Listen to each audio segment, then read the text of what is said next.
This is a 2015 Ford Mustang GT, and it is the vehicle that we are going to be going over today. So we are going to be looking at this vehicle's performance upgrades, visual mods, and also its just overall performance in Gran Turismo 7. So if you are interested in more content like this, do subscribe for more, and let's just head on over to see what performance mods we can do to this vehicle. So when maxing this vehicle out and throwing a whole lot of money at it, you actually lose about 400 kgs and you actually gain 300 brake horsepower. So that's quite good. I mean, it is a large gain, so we'll take it. So the vehicle actually ends up with 737 brake horsepower and 1200 kgs.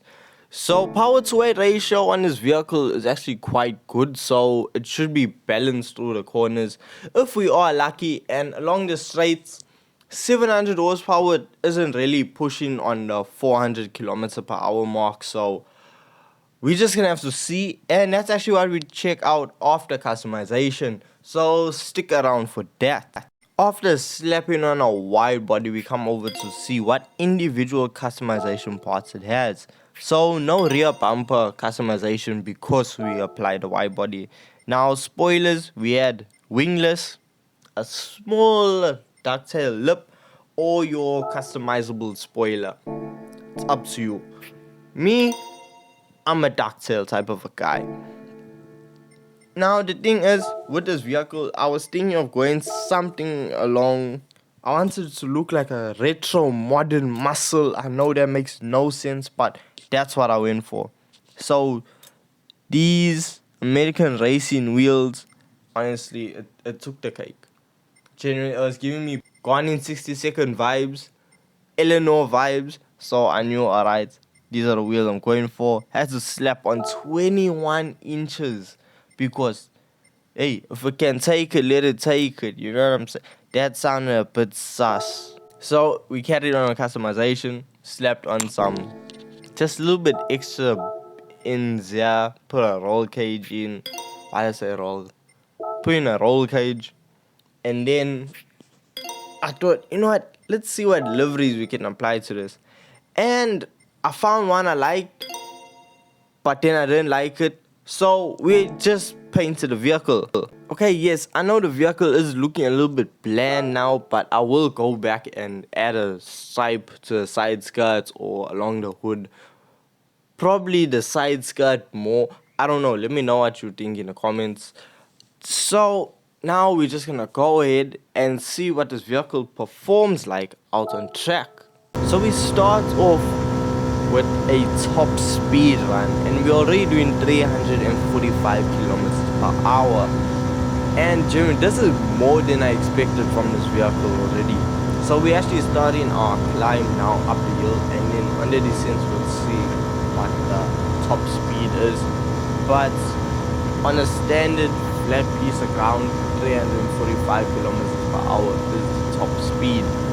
So it has a racing customizable transmission in it, set to 330 kilometers per hour.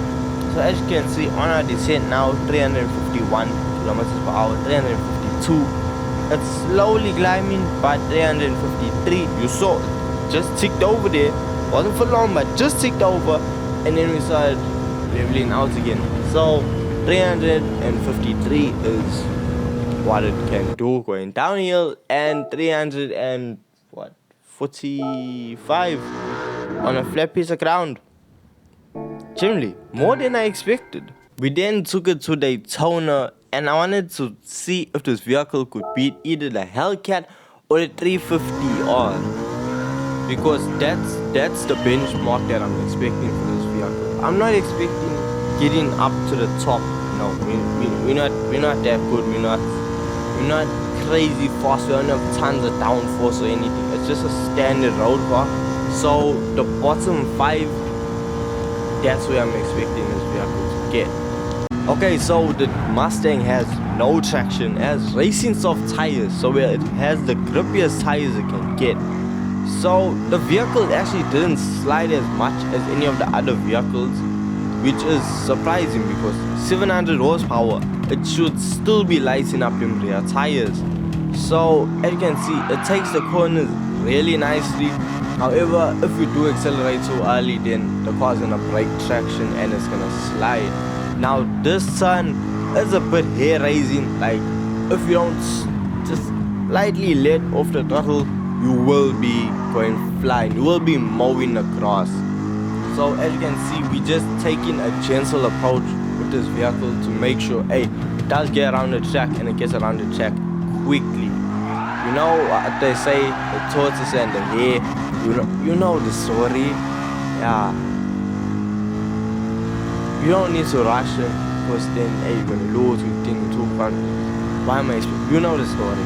So on the embankment, it is capable of going over 300 kilometers per hour, which gives it an advantage over the Ford Focus RS and the Focus ST. So as you can see, these turns right here in the chicane took it beautifully, genuinely, honestly, crazy. I didn't expect this vehicle to have so much grip because the other Mustangs were in a wall looking for crowds high. So this vehicle, yeah, crazy fast, honestly.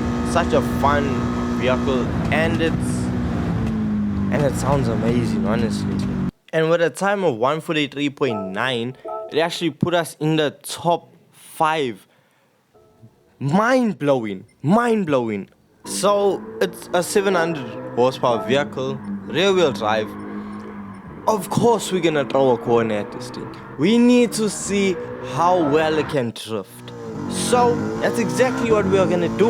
We are at Tsukuba and we're gonna see how high it places on the ranking of best drift cars.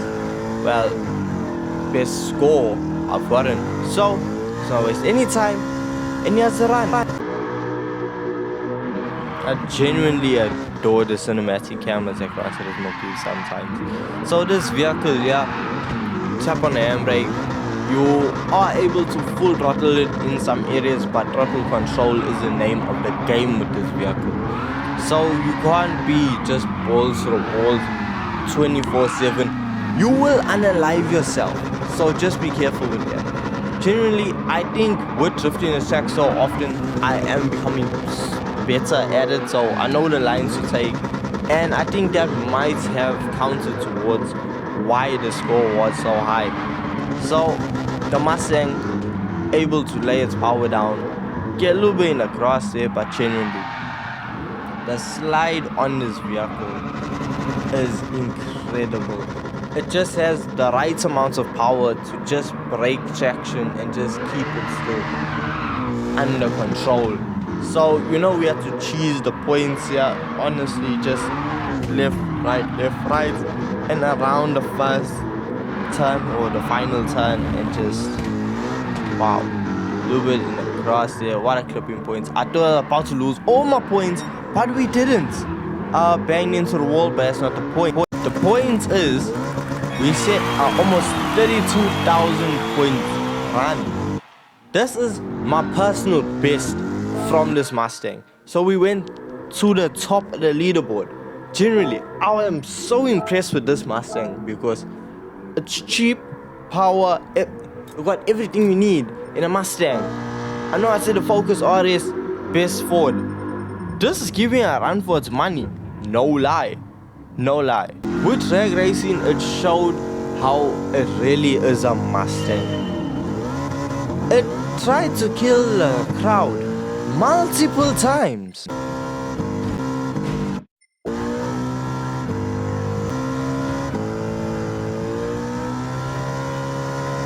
Until finally, after numerous attempts, it set a time. And it wasn't anything amazing, to be honest with you. It ran down the Audi, passed it, and then it just didn't have enough go. We had almost a 12-second run. That ain't good. So, my overall opinion on this vehicle of should you buy it? Yes. Pick up this vehicle. Cheap, great performance, can be wide body. It has a few customization options here and there. Some good liveries, not a lot though. So take with it as you must, but I say you can pick it up. If you don't want to, you don't want to. It's your own personal choice. Okay, hope you guys did enjoy this video. Don't forget, leave a like and subscribe, and don't drag race Ford Mustangs. Peace.